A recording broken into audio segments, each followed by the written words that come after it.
So VirtualLens, really the premise behind VirtualLens is fairly straightforward.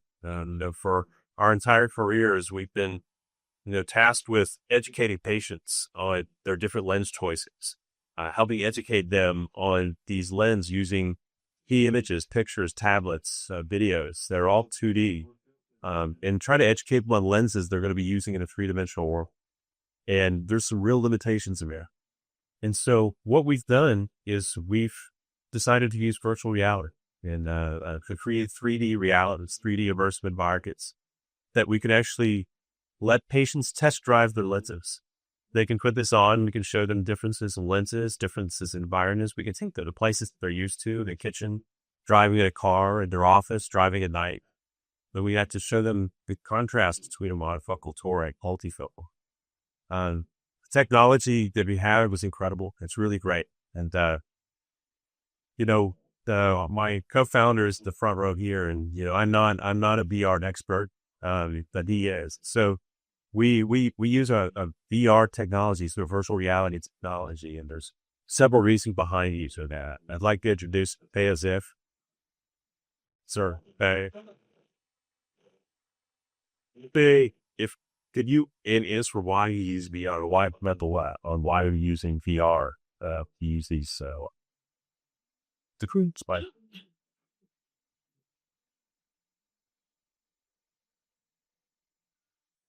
You guys hear? Yeah. So, you have different modalities in this day and age, and VR is just a better, easier, simpler way to do things that have been done for, decades. And so, in the environment where technology is fast changing, you have AI, you have just general software engineering and development. These things are changing so quickly. And in order to keep up with the times, you want to be able to, have better optics in your clinics. For example, if you have patients come in and they see a VR headset, you're sticking with the times, and people see that the future is now. Everyone views these VR headsets as sort of a futuristic item. And whenever they see a VR headset, everyone wants to try it on, which makes sense. I did, even though I felt it for a long time. But VR headsets lend themselves to eye care in general. You can simulate all different types of things, from surgery techniques to, multifocals, IOLs in general, as well as diagnostic testing. It's an easier way to do things that in the past you would have had to go in, fix a machine, all these different things. And now, just with a simple update over the internet, you can get access to a huge amount of information, as well as just general eye care use. And so it's been an actual honor from my own standpoint to be able to be approached by John, Bob, Doug, to be able to create something like this that can be very impactful in a very important part of someone's vision journey. So IOLs, these things are permanent changes in people's lives, and this makes it easier for them to really understand the differences and the types of things that they're going to be experiencing in the future before they even go into surgery. So I'm very excited to be, I'm not on the panel. I think these guys are a lot more than there's a seat. Yeah, I'm not going to sit there. But very proud and very excited to be launching this to everyone. And we've already have, many devices globally. So this is already being used. And in the US, it's been a rocket ride already. So I'm very happy and excited for you guys to see it and to try it after. And I get class, but that's cool. What are you saying? So we're gonna everybody want to have some questions for the panelists. Is these two gentlemen, they used it in the clinic. They know this product, and they have a lot of experience in educating patients. So we wanted to kind of get their wisdom, talk about how they institute this product into their clinic. We'll start at the beginning with limitations. Dr. Osher, we'll want to talk about some of the limitations that we have currently in educating patients in their IOLs. I think I'm an old-fashioned doctor. I like to spend a lot of time with my patients And the majority of the time is not the exam. It's the explanation of their options. And when you're 60, 70, 80, 90 years old, you probably never had a course in optics. And patients really struggle when we try to define these new terms for them. They don't really know what a monofocal is, and they certainly may not know even what halos are. And when you try to explain, at least to my patient population, no matter how many models I have, and I have models of each lens, no matter how much time I spend for the patient, they usually will ask, what would I do? And I tell them that's not the right way to make the decision. And I start all over again. And it takes a lot of time and a lot of effort. And God forbid you mention a word like uncorrected, or emmetropia, intermediate vision. These things are not, we do them all day long. So they're really common for us. And you take a person who's scared to death that you're going to stick a knife in their eye, and they don't hear a lot of what you're saying anyway.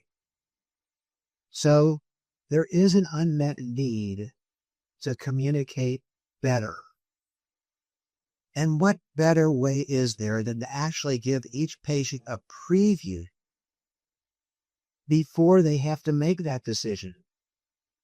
And not just a preview, but 6 or so different scenes. Distance, kitchen, golf, bedroom, all of these realistic and beautiful 3D. And suddenly they get it. And if they do have questions, they're very sophisticated, educated questions. So the benefit for me is that I spend a lot less time explaining once the patient's had a chance to see this. And the real benefit for the patient is now they have conviction. They're not asking, well, my neighbor, I want to talk to my optometrist, that they see the difference and they have no buyer's remorse. I guarantee you, half of my patients, and I spend so much time with each one, they always have a question, did I pick the right lens? But when they actually see the differences, they know they picked the right lens. I don't get involved with the financial choices. I just show them the benefits and the disadvantages. You could look when you're driving and you'll see glare and halos or rims. We're not trying to sell. We're trying to educate. This is disruptive technology. And the last thing I'll say before I turn this over to Doug, this is so disruptive. This reminds me of when I'm old enough that I remember when the first OVDs were introduced. I remember when the first generations using artificial intelligence were introduced in lens calculation. I remember when the first single piece lenses were introduced. Those were disruptive innovations. And that's how I feel this is going to be for patient education. And I feel so privileged to be on the front end because so much is going to happen. We're just getting started. And on a week-to-week basis, when I talk to Matteo, he tells me, well, we just put in monovision, or we just put in a chromophore. And all these things are happening now. And it's very exciting. And it's going to change the way we manage patients in the near future and certainly remote from that.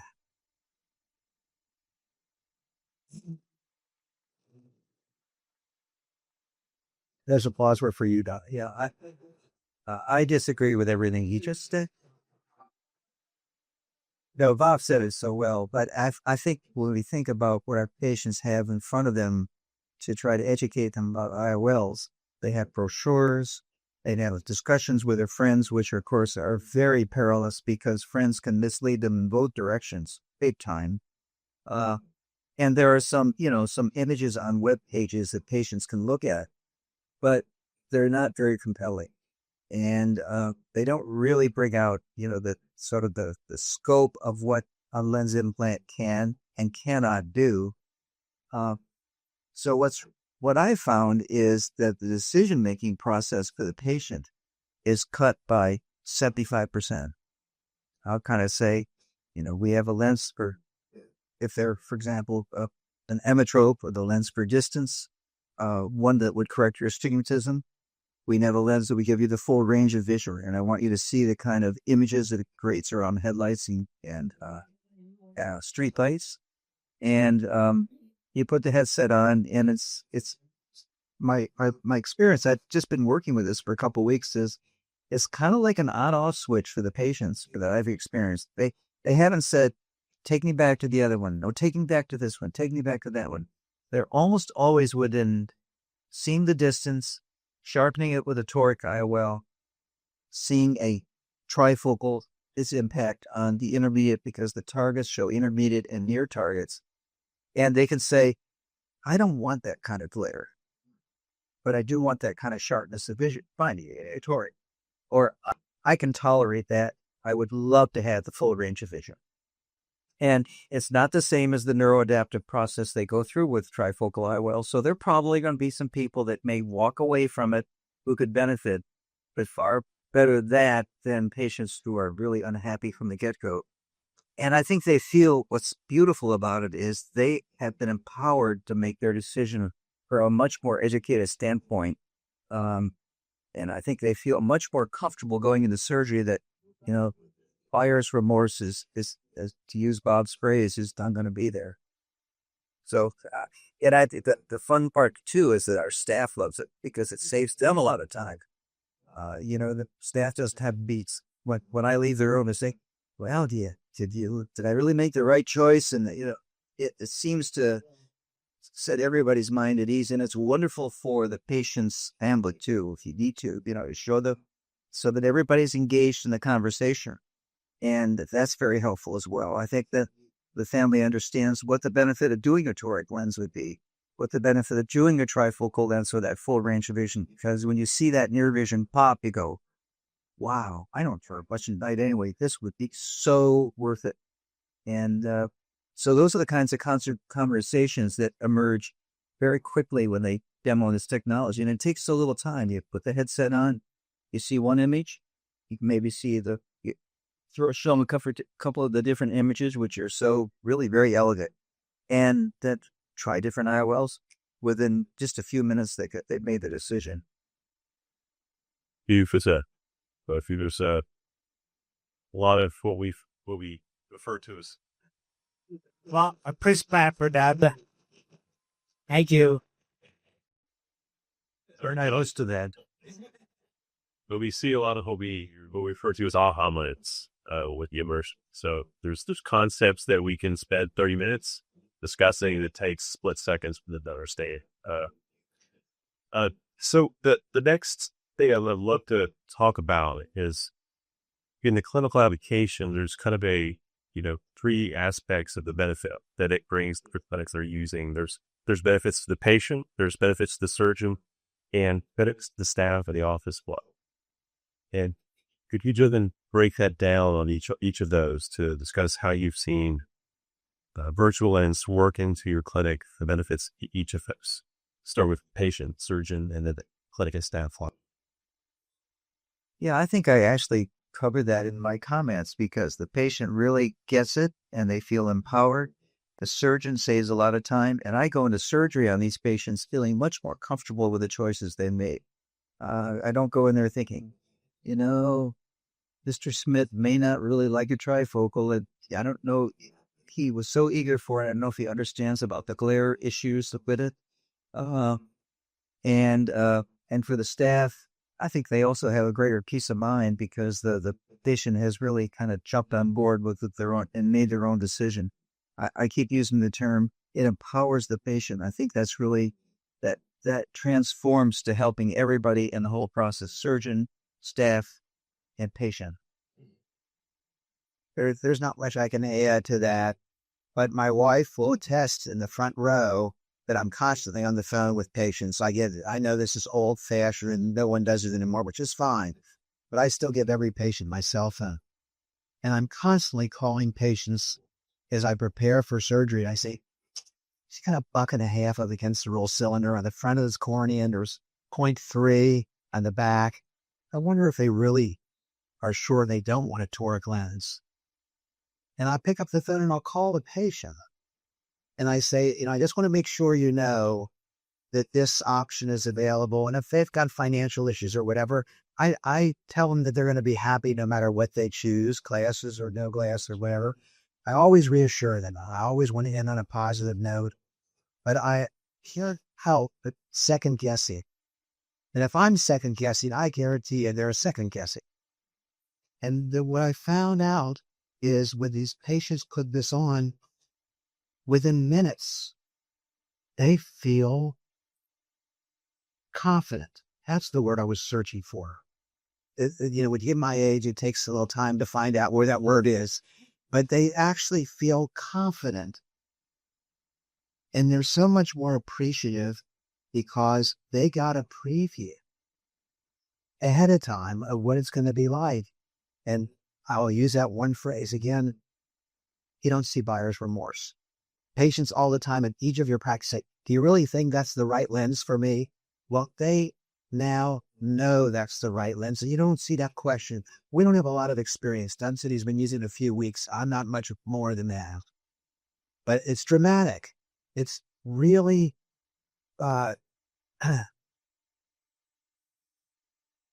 just keep using the word disruptive. It's so different.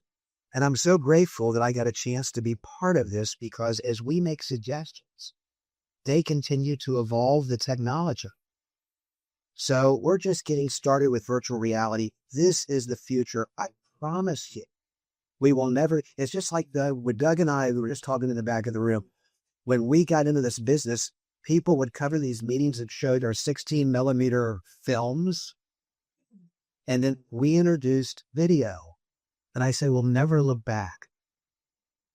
We did it together. That was crucial. We really, and all of a sudden there were video symposia and every course was by video and we never went back.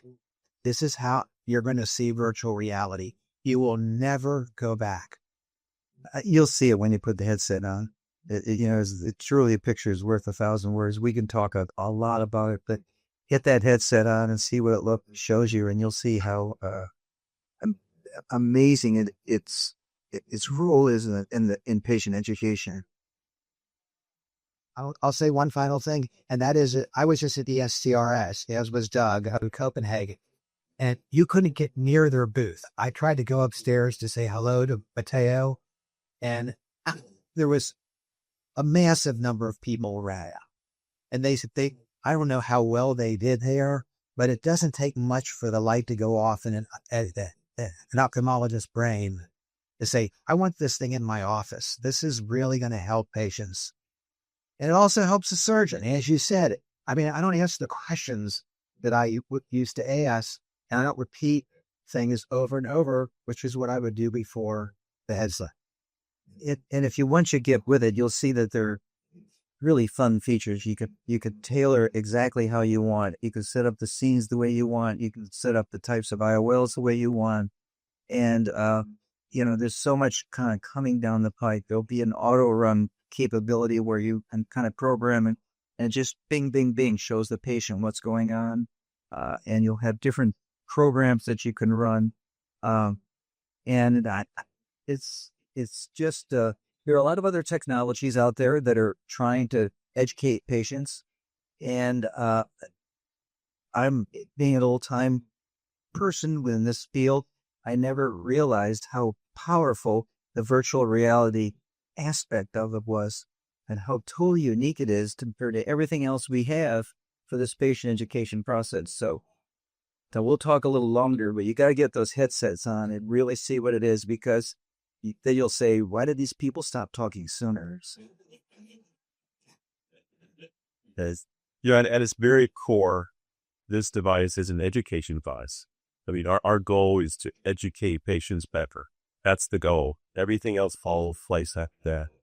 And our whole thought process, all our efforts, all our design is into educating patients well, other options. And we believe wholeheartedly that if they're educated well, they'll choose wisely. If they choose wisely, they'll be happy. If they're happy, we're happy. We're on the cutting edge. I first saw this in ASCRS. Because of the video journal, I had to go up and down every aisle and see all the things that are new. And I finally got to this tiny little booth in the back. I think it was on the way to the restroom, out on Flomax. But they said, we put this on your head.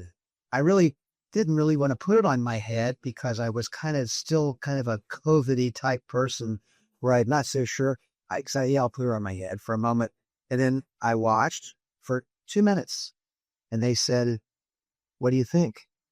And I honestly think I just drooled for a while and didn't respond because it was so dramatic. It was like a person who has only seen square wheels and suddenly there's a round one. It just gets your attention. And I said, well, this is the future. And of all the things I saw at ASCRS, this was the most innovative and had the most dramatic effect on me. And that's the reason that I kind of begged Mateo. And I said, do you think I could maybe get involved in this? And he said, how old are you? I said, that shouldn't matter.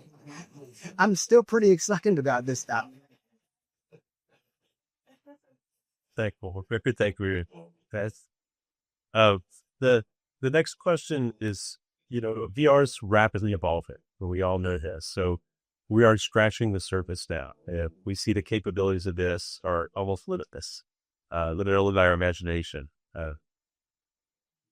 As far as the future of VR and how we educate and how we utilize that in our clinics, I want to kind of open up to you guys, to your thoughts on what are the capabilities and how disruptive could this be in future years? I could see it expanding to not only just showing still scenes, but showing what it's like driving, detecting street signs, children crossing the road, sports, following golf ball. You could imagine video runs evolving in a scenario like this that would actually even more strongly engage patients with activities of their dailies. Like, you're a golfer? Fine. You're someone who, is a gourmet chef and you want to be able to see your cooking forward and all this and stuff and show, but just all kinds of things you can imagine that could be envisioned with a virtual reality scenario that you can't capture with other scenarios. For example, headsets that you look through when they project lenses in front because you're limited by the environment you're in. This creates all these different realistic environments so that patients kind of get a sense of what it's like in each of these environments. And that's what's so powerful about the virtual reality, as it expands the possibilities for patients to see how this could impact their lives depending upon what their own visual demands are. I think the most exciting thing for me that you haven't heard is that you'll be able to taper it to your own personal preference. So say you don't particularly want a multifocal in there, or say you have a light adjustable lens that you want to show. You can put whatever in and you can narrate in the future. That's what they're working on right now. There will be an auto run that Doug referred to. It will, if you want, it will go through this very quickly for the patients and so on.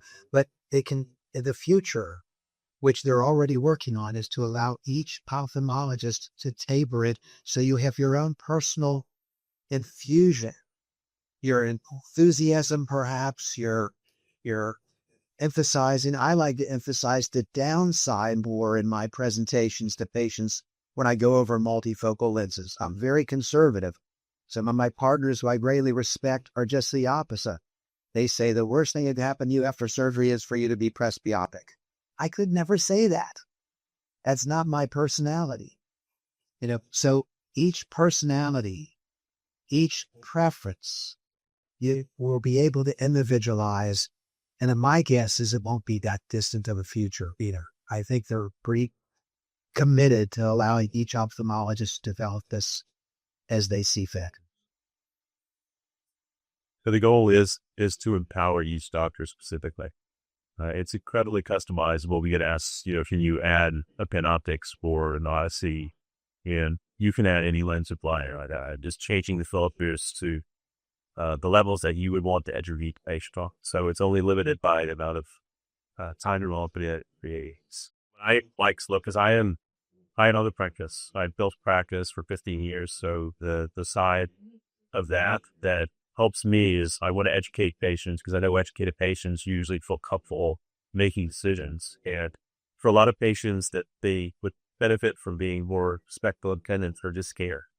And that's the barrier between what they end up getting and what they really wanted. So the way that we look at this, if we are able to educate the patient enough that they're comfortable to choose an upgrade, it really doesn't take much.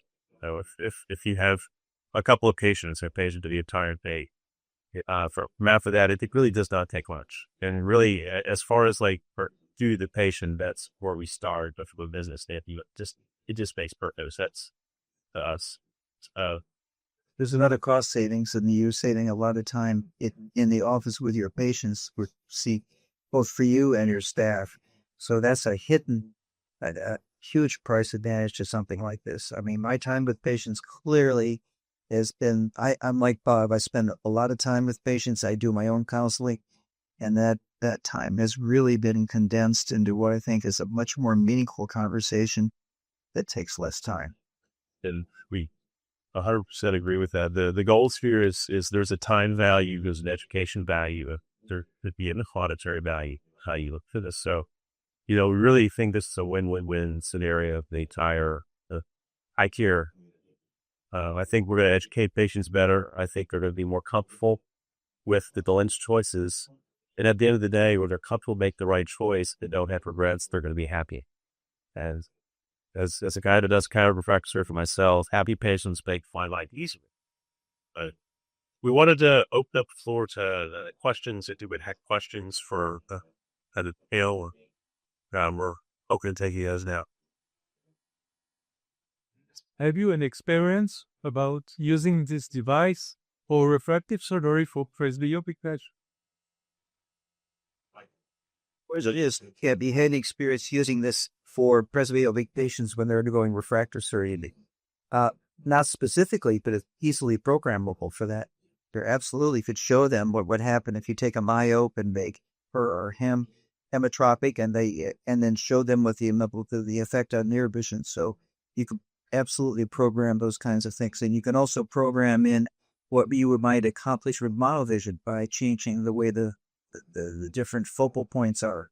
And that's actually a very effective use with the RX site, or any kind of monovision proposal where you can show distance, you can show near, and then you can show the combination of the two. So yes, is the answer. That's a great question. Thank you for raising that. I got my migraine. Can I ask a question comparing this device with the device we have in Europe, which is the Sinvis Gico 2? What this device will go benefits more than the other device? Because this device, I think 3 years or 4 years in Europe now. So Sinvis Gecko, you're talking about? Yeah. So that's a marvelous device. Suzanne Marcos developed it. It imposes lenses in front of the patient, and the patient looks through it into the environment. And so that's a completely different approach. It has its advantages because patients are kind of looking through it. On the other hand, it's very limited by the environment which the patient is in. So you can't. It's much more challenging to show the patient what's it like in the golf course, what's it like when you're driving at night, because they're in your office. So those are advantages that virtual reality has that kind of device can't reproduce. Right. So it's augmented reality versus virtual reality. It's just different pathways. We felt the flexibility and the potential for virtual reality is incredible. I mean, it's not limited to environment for the lens around you, and it's offerable very, very easy. Tell you, it's more cost free. And it's a lot more expensive. Yeah, many patients have a family member with them in the office that sometimes encourages the patient to do enough. And it's 100%. Yeah. So the question is, when you have a patient's family in the office, that sometimes encourages them to do an upgrade. Family members are invaluable. at any point along the way. It's particularly in the pre-op conversation, because then everybody knows what everybody said. But when you can show them the advantages, or just, of these different, IOL options, it's really powerful. You glue the family. Excuse me. I know this something, but during this process of making the decision on the part of the patient, does the doctor stay in the room while this decision is being made, or does the doctor turn it over to a technician? The first 2 times I did it myself, just because I was dying to know what the response was. And sometimes what I'll do is I'll let the technician come in and put the headset on and have them go through the choices. And then I'll walk them back in the room at that point when the patient has had the chance to go through them. Because I always like to make the final decision with the patient personally, and I don't delegate that. But there are so many offices that delegate it to very capable staff members, and it worked beautifully for that as well. And also, how many choices are there approximately? We have a lot of this just trouble refracting. As many as you want. I keep it very simple.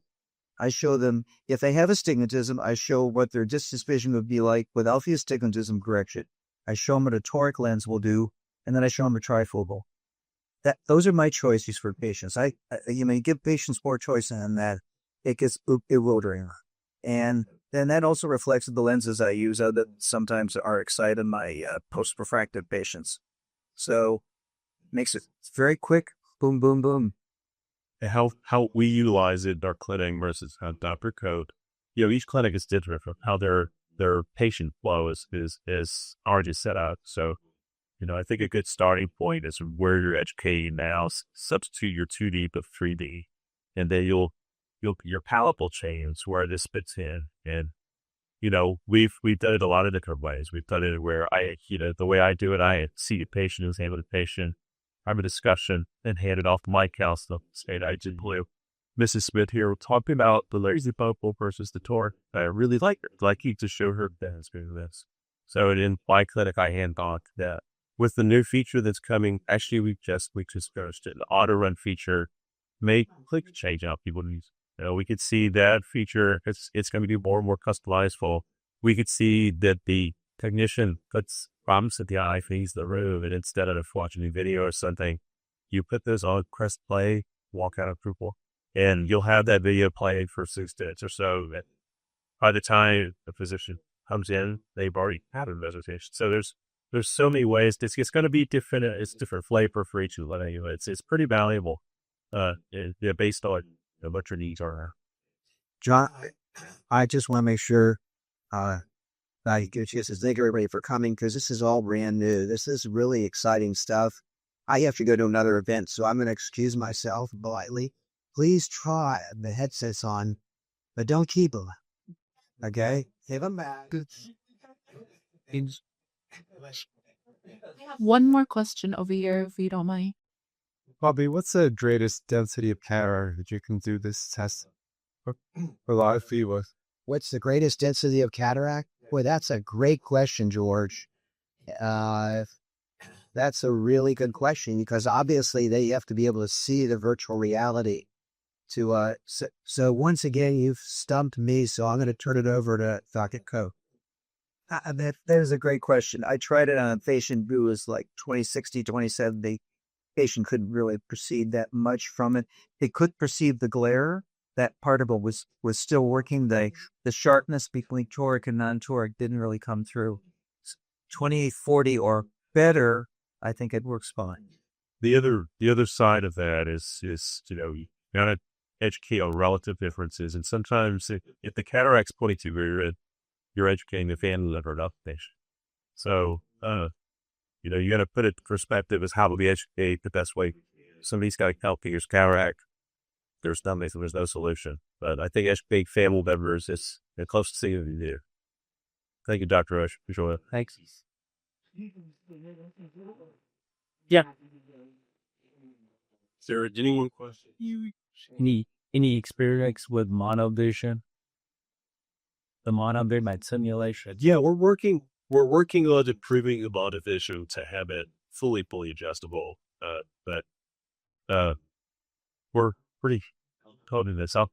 He's the tech guy. I'm just the surgeon. So Bob Seatna. So I think PK Cooper over there. There's several things that we want to build into this. So the monovision is an obvious barring choice. You want the break fusion, one eye is looking near, the other eye looking distance, and so they can see how they will affect it. Obviously with patients who have monovision contacts, they're used to having, they're used to that type of procedure. So I mean, I think they'll be easier, but it's a little different in VR because it's two lenses going through two panels, two LED panels that need to be calibrated into what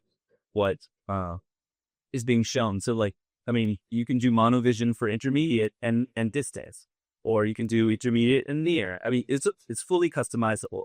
One of the things that we're building that I think is very, very impactful is while the patient is looking through the system, there's a split screen. So the right side seems to be like the right side is a multifocal and the left side is a monofocal. So they can see live in one panel the difference between the two. They can make the decision. Okay, I see, if you're looking at the book, half of the book you can't read, and then half of the other side you can. So that just makes it easier to do the things, that you always wanted to do as a surgeon. I'm not a surgeon, so I have no idea what my process is. I have a better idea that. But that's one of the features we want to build in. But the monovision is coming very soon. It just needs to be done well. You don't want to rush it. It needs to be done well and as flexible as the rest of the system. Yeah, both of that answer your question. Go ahead. I think with monovision, that'll be one of those things. Yes, there'll be a big benefit showing the patients, but it really won't be like they're walking around with monovision experience. So there's still going to be that little caveat that it doesn't quite capture. It captures the sharpness of vision at the two distances, but it doesn't capture what's like whether you're walking on steps and curves and all that kind of thing. So there's a little element of caution that virtual reality can't quite fully capture, but the benefit of showing them at least the expanded range of vision to be there. For sure. One of the other intangibles here that we see is, I think using the VR in your clinic, you can truly tell the patients we've done everything we can within the technology to do the best we can to show you expectations. And, whether it's super, super effective, moderate effective, I think that having this technology sets people apart. I think it's showing that we've invested in our education enough to care for the patient, that to have expectations in reality to kind of parse those as much as key. So those are some intangibles for us that can't really measure that, but it's really. I'd like to also add that one of the groups that we've seen a lot of help with is myopes. For some reason, patients with myopia, they just don't understand that they're going to lose their near vision when you have a monofocal lens for some reason. And so when you put the device on a patient with myopia, you put the monofocal on, for example, and you say, look at the book. They look at the book and they say, hey, I can't read anything. And you say, well, with a monofocal, you're going to lose your reading visual. You're not going to be able to read. You're going to have glasses to read. And for many, that's just unacceptable. You show them multifocal, they're happy again, and then you pay $2,500. But that's neither here nor there. But for both eyes, right? But that's a big group. We talk about patient education. That's an exact story that you can see this being used pretty often. And the patient will now have a greater understanding of what they want and what they're going to get out of it. It's a permanent decision, so they should have that understanding.